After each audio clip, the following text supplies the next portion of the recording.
I'm originally from Arizona, but I grew up in Nebraska, in a small town about an hour south of the South Dakota border. My life leading up to my living in Nebraska was riddled with abuse and a lot of childhood trauma. My biological father was abusive, and my mother was absent for part of my childhood. I am also bipolar and take daily medication to make my quality of life better because of what happened to me as a child. I currently reside in Oklahoma. To start, I never really experienced anything paranormal growing up. That is until my mom's boyfriend, whom she is still with to this day, came into our lives. He was a good man and ran a small hardware store at which my mom also worked.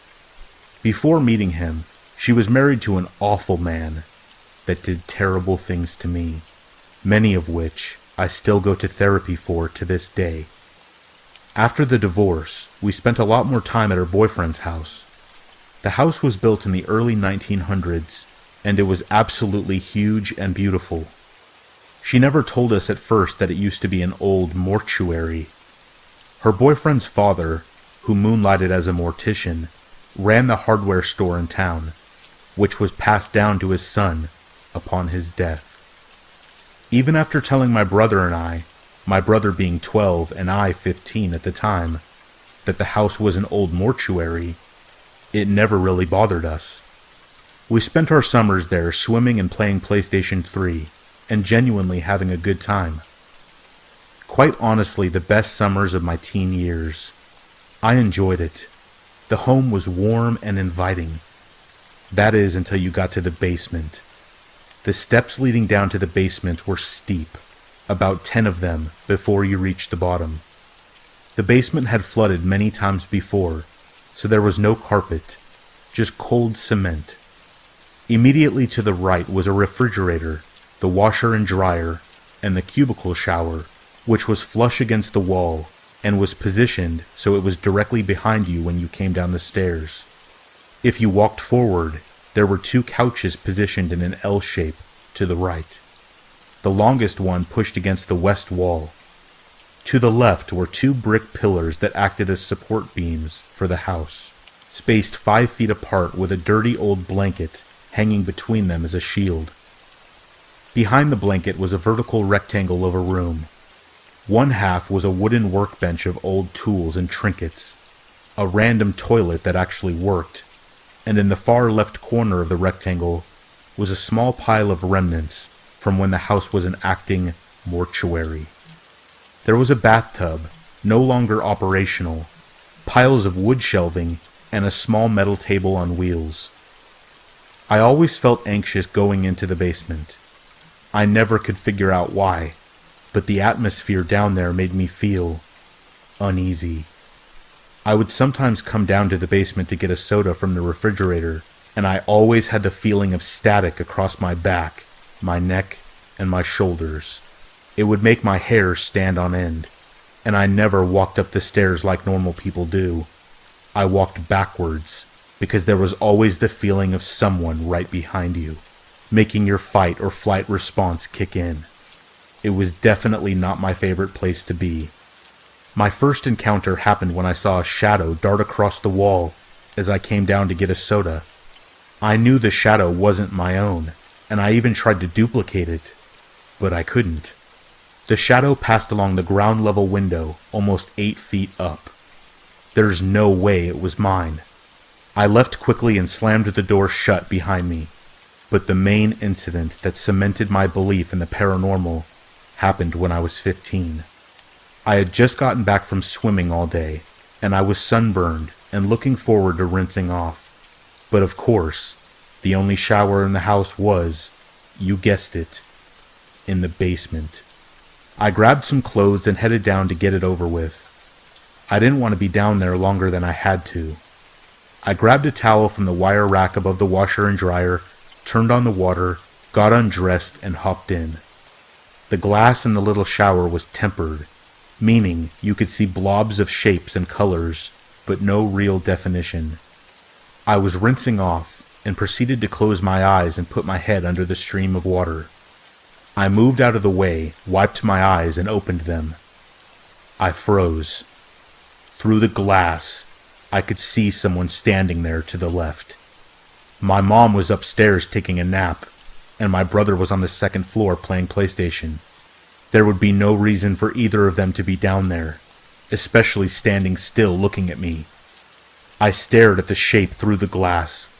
That feeling of unease came over me again, but stronger this time. I stood there for a moment, gathering up the courage to open the door.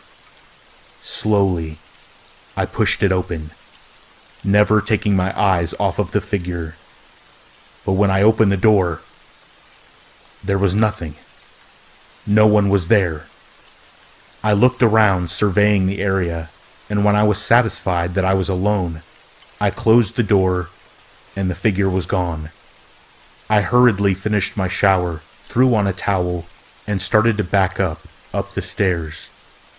Every step I took, I could feel the sense of unease growing, like an unseen mass filling the room. This happened many more times over the next few years, but I continued to see the shadow. I did my best to ignore it, but the feeling of unease never wavered. I never showered with either the basement door or the shower door closed again. Water on the floor be damned.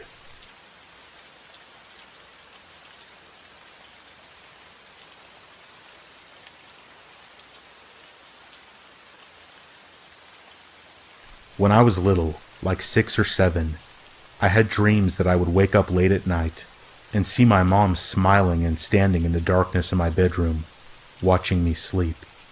I would call out to her, but she couldn't hear me. She would just smile and look at me. This was a recurring dream for years, and it was beyond terrifying. When I was about 11, my parents separated, and I went to live with my dad. Although I had told my friends about these dreams, for some reason, I never talked about it with my dad, until this one random night that we were eating dinner. I asked my dad what he thought the dreams meant. He stopped eating and sat there for a minute, and then finally said, "You weren't dreaming, buddy. Your mom has had mental problems her entire life. She loves you very much, but you weren't dreaming. She would go into your room and watch you sleep sometimes." This sent a shiver down my spine, and after a minute or two, we resumed eating. That night, while laying in bed, I realized something. Why did my mom not respond when I called out to her? She would just stand there and smile at me.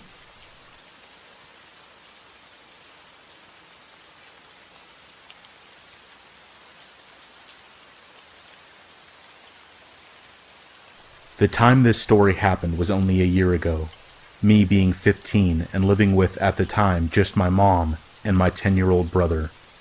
My dad was staying somewhere else for the time being.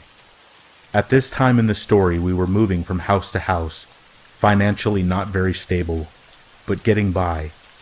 We had found a house conveniently right next to one of the largest cemeteries in town, and I didn't mind it, but both my brother and my mom found it creepy. The house had 3 stories if you included the basement. Something about that basement scared me. It always felt like something or someone was down there, and that whole year we lived there, I never stepped foot down there. Not once.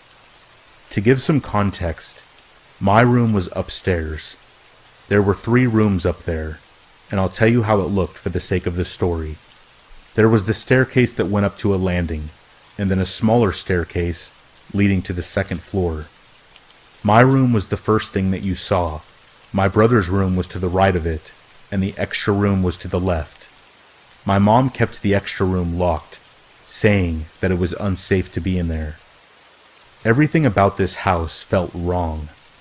According to both of my parents, the house was extremely old, being built in the 1800s. It was freaky. All the doors had those creepy old keyholes, and the way that the house was structured seemed unnatural and weird. The turns and placement of rooms was odd, only making the house seem creepier. I never minded it until this happened.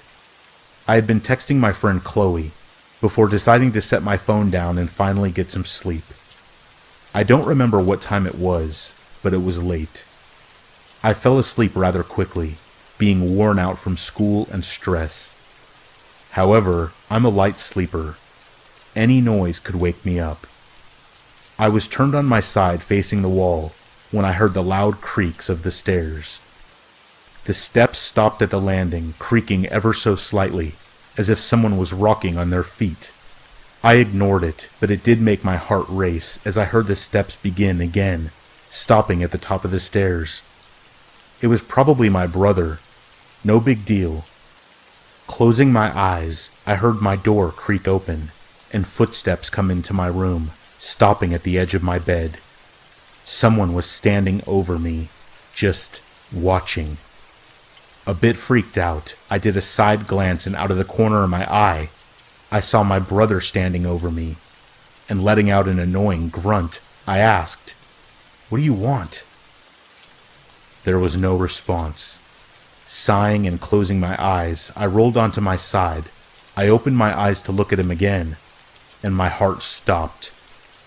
He wasn't there. Standing up, I trudged to his room, but he wasn't there. No one was there. After that, I felt uneasy as I turned to go back to my room, but I froze. That door that was always locked was open. Did he go in there? I remember going in and grabbing my phone, turning on the flashlight and just standing there, staring at my floor. Something felt so wrong. My gut told me that I wasn't alone. There was someone in there with me, and they were not good. Slowly I went to shine my light into the room to see if my brother was there. There was nothing. At this point I heard my heart pounding in my ears as I shut the door, quietly going back to my room. I told myself it was my imagination as I laid back in bed and closed my eyes. I fell asleep eventually, silently muttering prayers under my breath to put my mind at ease. I did question my brother the next morning if he had gone upstairs, but he just told me no. Ever since that night, every night I hear footsteps coming from upstairs, and they stop at my door. I began to have nightmares of a very tall man coming up from the basement and to my door, peering his pale face inside to look at me with his unnaturally wide and terrifying smile. Not only that, but the door that my mom kept locked since then would be found wide open almost every morning I woke up. Something was wrong with that house, and I'm just glad we don't live there anymore.